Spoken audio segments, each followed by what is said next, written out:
nongeye kuguha ikaze kuri Rugimba na Talk Sport kuri uyu mugoroba kuri wa gatanu. Nizera ko rero mufite ibihe byiza cyane aho muherereye hose ku isi.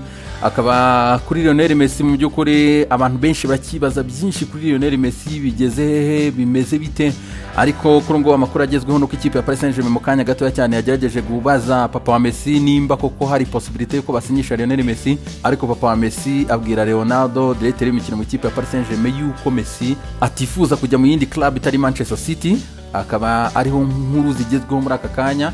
Ikindi gihari nuko abaripota ba Sky Sport moze nkurikira nuko baza bavuga yuko Messi icyo bategereje cyo nuko azaza gupimwa covid ku munsi wo ku cyumweru, hanyuma agatangira imyitozo n'abandi ku munsi wo kuwa mbere.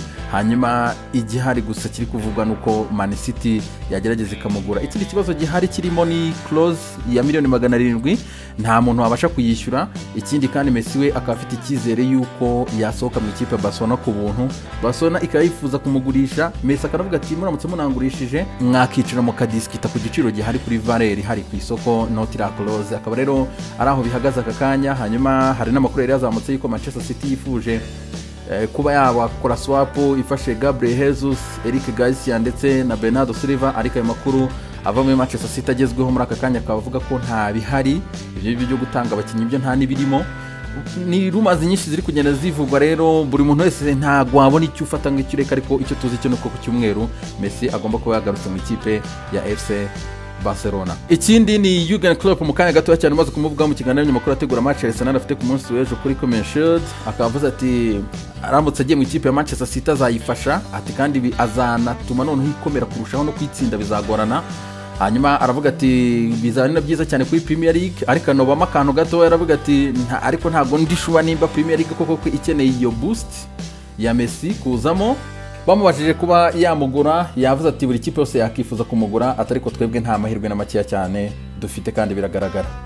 Tuva rero mu yandi makuru kugenda zamuka. Loïc Rémy akaba yari yaravuzwe mu ikipe ya Benevento yuko yayijyamo. Umusore mu France rero wahoze mu ikipe ya Newcastle akaramenyekanye cyane no mu ikipe ya Chelsea ku myaka 33 rero akaba amaze kwiyangaja saison ebyiri n'ikipe ya Rizespor mu gihugu cya Turkiya.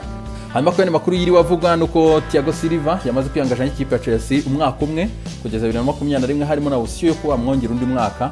Akaba ari uko bihagaze kuri contract nshyashya yasinye rero y'umwaka umwe harimo option yo kumwongerera undi. Hanyuma Zlatan bakomeza kwikorera udushya akagiye kuri konte ya Twitter avuga ati je narabivuze yuko rwose narindi muri warm up ati ngiye nari nkiri muri warm up ubu ngo nibwo mugiye kumbona noneho ari Zlatan wanyawo nyuma yuko rero yiyangaje n'ikipe ya Mirase ndetse yamaze no kumvikana nawe rero miliyoni 7 z'amayero ku mwaka kare yazajya ahembwa. Hanyuma uyu munyaswede akazambara nimero 11, ariko mbere yo gatoya cyane mu gitondo nyirago kubakurikiye kuri iyi nkuru yabanje nuko yari yatubwiye ko La Gazzetta dello Sport yari yatubwiye yuko Zlatan azambara nimero 9. Karutse kuri Commercial gatoya cyane Virgil van Dijk akazagaragara ku munsi w'ejo kuri match ya Commercial ndetse na Trent Alexander-Arnold ku ruhande rw'ikipe ya Liverpool. Hanyuma ku ruhande rw'ikipe ya Arsenal bazamaze kugarura umuzamu Bernard Leno akazagaragara rero kuri match ya Commercial ku munsi w'ejo, anako Martinez atazagaragara kuri la match kuko yabanje gufesinga quarantine dore ko yagiye mu biruhuko mu gihugu cya Portugal. The Daily Telegraph mu kanya gatoya cyane kabimaze gutangaza yuko Gabriel Magalhaes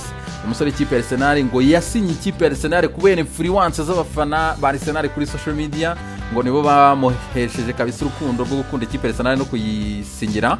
Ni nako kandi ikipe ya Arsenal yavugwagamo Houssem Aouar bikaba bishobora yo kuba bitari bushoboka kuko ikipe ya Arsenal yabajije amakuru yuko yasinyisha Houssem Aouar w'ikipe ya Lyon, birangira ikipe ya Lyon ibaciye $50,000. Arsenal irabuka rwose irihuta cyane.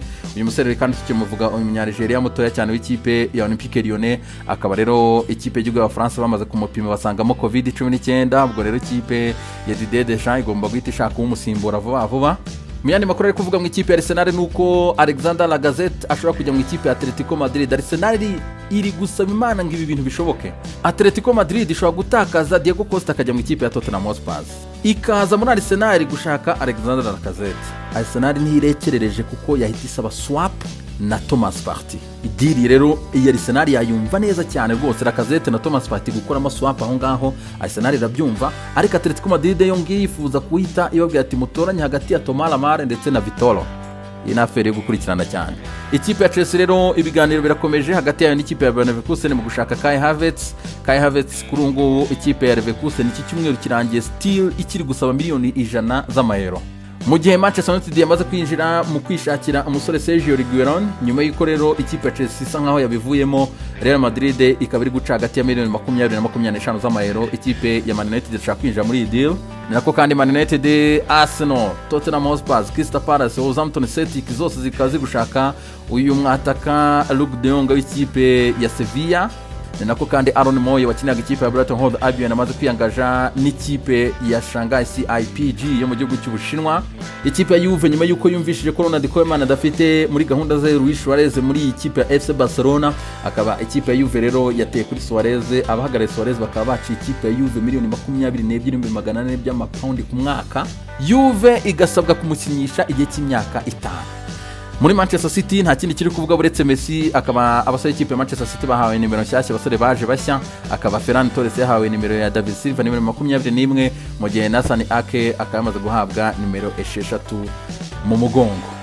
Hanyuma ku yandi makuru ari kugenda azamuka, fixtures za Premier League tukaba tumaze kumenya igihe zizatangirira, akaba ikipe ya Fulham na Arsenal zo zatangira saa 7:30 z'i Kigali kuri 12 z'ukwezi kwa 9, saa 7:30 ku manywa kabisa. Abafana b'ikipe ya Arsenal zabicaye rero mu bar n'amaresitora bakurikiye iyi match, birumvikana no mu mago yanyu. Anako kandi abakunzi ba Liverpool, match yanyu ni kuri 12 z'ukwezi kwa 9. Ikipe ya Liverpool kazatangirana n'ikipe ya Leeds, azaba ari saa 12:30 z'i Kigali. Tottenham Hotspur abafana bayo bazatangira na Everton kuri 13, azaba ari ku isaha ya saa 9 z'i Kigali. Leicester City nimba ifite abafana ikazatangira n'ikipe ya West Bromwich Albion, azaba ari saa 11:30 ku munsi wo ku itariki ya 13 z'ukwezi kwa 9, azari ku cyumweru icyo gihe saa 11:30. Chelsea abafana bayo bakazakina saa 3 z'ijoro ku munsi wa mbere kuri 14 bagiye ku kibuga cya Brighton Hove Albion. Niyo mikino izafungura, mu gihe Man United na Burnley match ifungura shampiyona y'Abongereza itazaba kubera ko Man United yari mu marushanwa ku bwana burayi yafashe igihe kirekire cyo kuruhuka, bayongeye iki cyumweru. Nako kandi Man City na Aston Villa nabo ariko bimeze, izo match zikazaba nyuma ku itariki ya 19 z'ukwezi kwa 9. Tezami umugoroba mwiza cyane rero, Imana ibarinde.